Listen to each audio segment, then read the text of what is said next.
अस्सलाम वालेकुम everyone, welcome back to psychology lecture series. Chapter number 18 हमने स्टार्ट किया है जो कि क्लिनिकल साइकोलॉजी के बारे में है। क्लिनिकल साइकोलॉजी के इंपॉर्टेंट पार्ट साइको डायग्नोस्टिक को DSM-5 TR के थ्रू अंडरस्टैंड करने की कोशिश कर रहे हैं।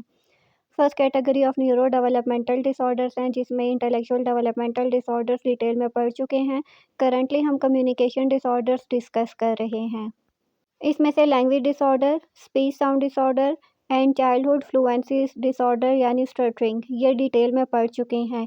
कोई भी डिसऑर्डर स्टार्ट करने से पहले हम उसकी डेफिनेशन पढ़ते हैं, क्योंकि जब हम डेफिनेशन अंडरस्टैंड कर लेते हैं तो डायग्नोस्टिक क्राइटेरिया अंडरस्टैंड करना हमारे लिए ईजी हो जाता है।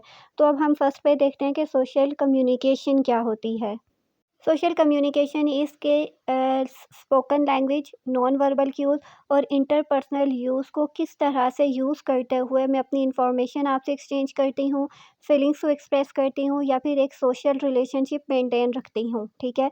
अब फॉर एग्जांपल जब भी हम किसी से फेस टू फेस बात कर रहे होते हैं तो स्पोकन लैंग्वेज तो उस पे हम फोकस कर ही रहे होते हैं, लेकिन साथ साथ उसके जेस्चर्स हम नोट कर रहे होते हैं, फेशियल एक्सप्रेशंस नोट कर रहे होते हैं। फिर हम देख रहे होते हैं कि वो चीज़ जो बोल रहा है उसको वो कैसे एक्सप्रेस कर रहा है, किस तरह से अपनी इन्फॉर्मेशन को एक्सचेंज कर रहा है और किस तरह से अपनी ऑडियंस से एक रिलेशनशिप मेंटेन किए हुए है। तो ये सारी चीज़ें सोशल कम्युनिकेशन में इंक्लूडेड होती हैं।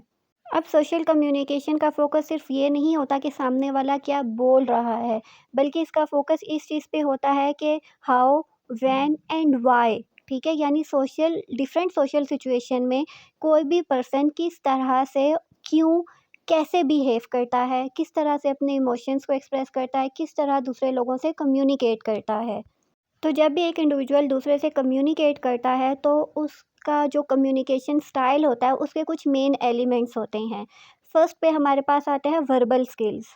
वर्बल स्किल्स में हमारे वर्ड्स, हमारे टोन इंक्लूडेड होती हैं कि किस तरह से एक पर्सन बात करते हुए अच्छे अल्फाज का और अच्छी टोन का इस्तेमाल करता है, किस तरह से वो टॉपिक को मेंटेन करता है और किस तरह से वो लोगों से इंटरेक्ट करता है। तो वर्बल स्किल्स में हमारी सारी स्पोकन इन्वॉल्व होगी कि वॉल्यूम क्या है स्पीच का, रिदम क्या है, वॉइस ऑफ टोन कैसी है, ज़्यादा एग्रेसिव है, नॉर्मल है, पोलाइट है, तो ये सारी वर्बल स्किल्स में आता है।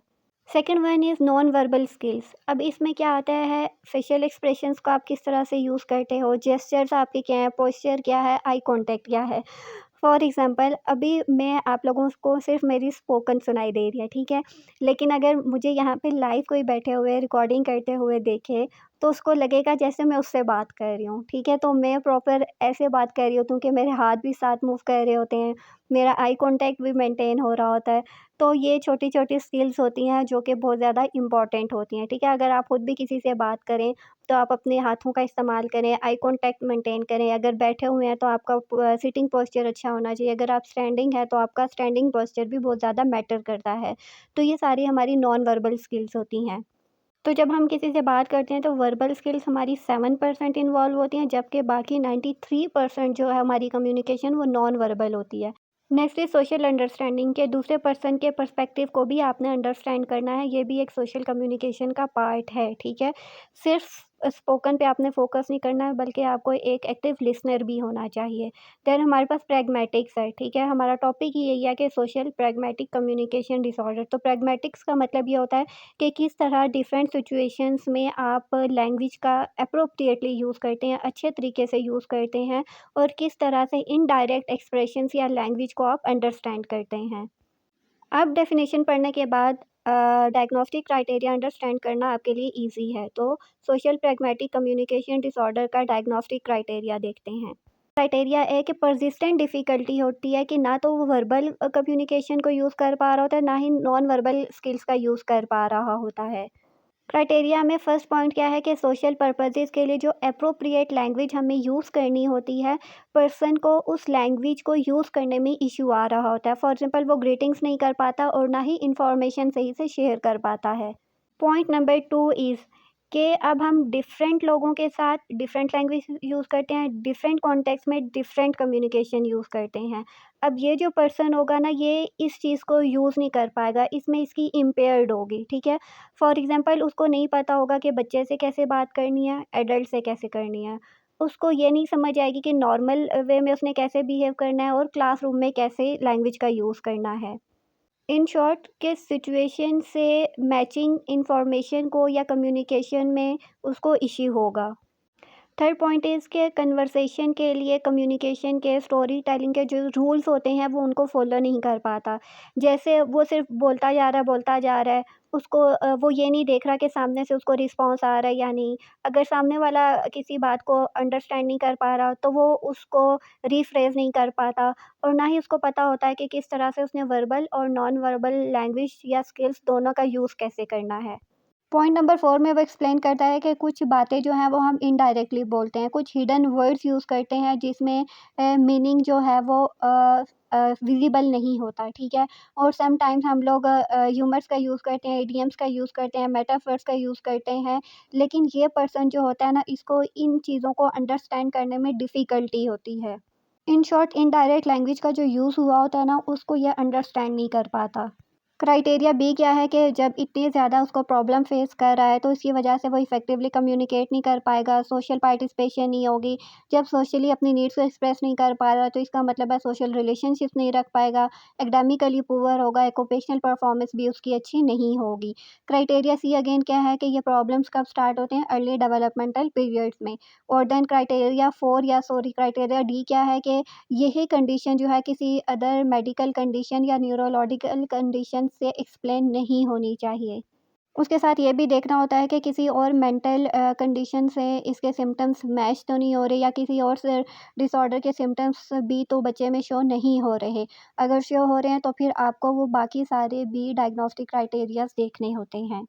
दैन डायग्नोस्टिक फ़ीचर्स की अगर बात करें तो इसमें वो क्या कहता है कि प्रैग्मैटिक्स में उसको इश्यू होता है, यानी सोशल सिचुएशन में लैंग्वेज और कम्युनिकेशन का यूज़ कैसे करना है वो ये नहीं कर पाता, उसमें इसको डिफ़िकल्टी होती है, वर्बल नॉन वर्बल कम्युनिकेट नहीं कर पाता और इफ़ेक्टिवली कम्युनिकेशन नहीं होती, सोशल पार्टिसिपेशन नहीं होती।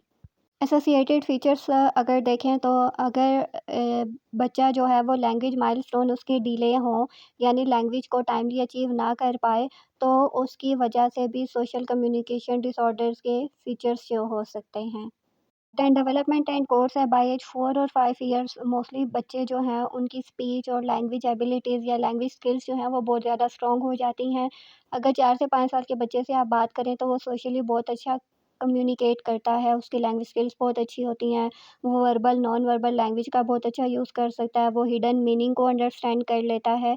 लेकिन अगर वो इस एज में इन चीज़ों को अंडरस्टैंड ना कर पाए तो इट्स मीन कहीं न कहीं सोशल प्रैग्मैटिक कम्युनिकेशन डिसऑर्डर के सिम्पटम्स वो फेस कर रहा है। अब ये सोशल प्रैग्मैटिक कम्युनिकेशन डिसऑर्डर का आउटकम जो है वो वेरिएबल होता है, ठीक है? टाइम के साथ-साथ कुछ बच्चे जो है वो इस इश्यू को रिज़ॉल्व कर लेते हैं और कुछ बच्चे जो है वो नहीं कर पाते। Next is risk and prognostic factor, जिसमें जेनेटिक एंड फिजियोलॉजी इन्वॉल्व होती है। अगर फैमिली हिस्ट्री हो जिसमें कोई पेरेंट्स में से कोई एक या बहन भाई को क्लोज रिलेटिव्स में अगर कोई भी ऑटिज़म स्पेक्ट्रम डिसऑर्डर फेस कर रहा है, communication disorder, specific learning disorder अगर उनमें है, तो चांसेस होंगे कि बच्चे में सोशल प्रैग्मैटिक कम्युनिकेशन डिसऑर्डर्स के इशू हों। Next is differential diagnosis. अब जो ऑटिज़म स्पेक्ट्रम डिसऑर्डर होता है उसमें भी बच्चे सोशल कम्युनिकेशन के इश्यूज़ फेस करते हैं, ठीक है? तो इसीलिए आपने ऑटिज़म स्पेक्ट्रम डिसऑर्डर और social pragmatic communication disorder in दोनों के क्राइटेरियाज़ को केयरफुली रीड आउट करना है और बच्चे में ऑब्ज़र्व करना है, उसके बाद ही बच्चे को कोई भी डायग्नोसिस देना है। अब सोशल कम्युनिकेशन सिम्पटम्स जो होते हैं ना वो सोशल प्रैग्मैटिक कम्युनिकेशन डिसऑर्डर में माइल्ड लेवल के होते हैं, जबकि ऑटिज़म स्पेक्ट्रम डिसऑर्डर में कम्युनिकेशन इश्यूज सेवियर लेवल के होते हैं। उसके अलावा आपने attention deficit hyper activity disorder का भी क्राइटेरिया लाजमी देखना है। अब सोशल प्रैग्मैटिक कम्युनिकेशन डिसऑर्डर में क्या होता है कि इंडिविजुअल जो है ना वो इफ़ेक्टिवली कम्युनिकेट ही नहीं कर पाता सोशली। जबकि एंग्ज़ायटी डिसऑर्डर में क्या होता है कि इंडिविजुअल के पास सोशल कम्युनिकेशन स्किल्स होती हैं, ठीक है, डेवलप्ड होती हैं, लेकिन फ़ियर, एंग्ज़ायटी और सोशल इंटरैक्शन में डर की वजह से वो बच्चा जो है वो सोशली कम्युनिकेट नहीं कर पाता, ठीक है? तो इस वजह से ये छोटे-छोटे क्राइटेरियाज़ को मद्देनज़र रखना बहुत ज़्यादा ज़रूरी है। और लास्ट में आपने इंटेलेक्चुअल डिसेबिलिटी का भी क्राइटेरिया देख लेना है और फाइंड आउट करना है कि अगर कोई कोमॉर्बिडिटी है तो फिर उस पे भी काम करना है। आई होप आज का लेक्चर आपको अच्छे से समझ आया हो। नेक्स्ट वीडियो में ट्रीटमेंट पे बात करेंगे। कोई सवाल हो कमेंट में पूछ सकते हैं। See you in the next video. Till then take care.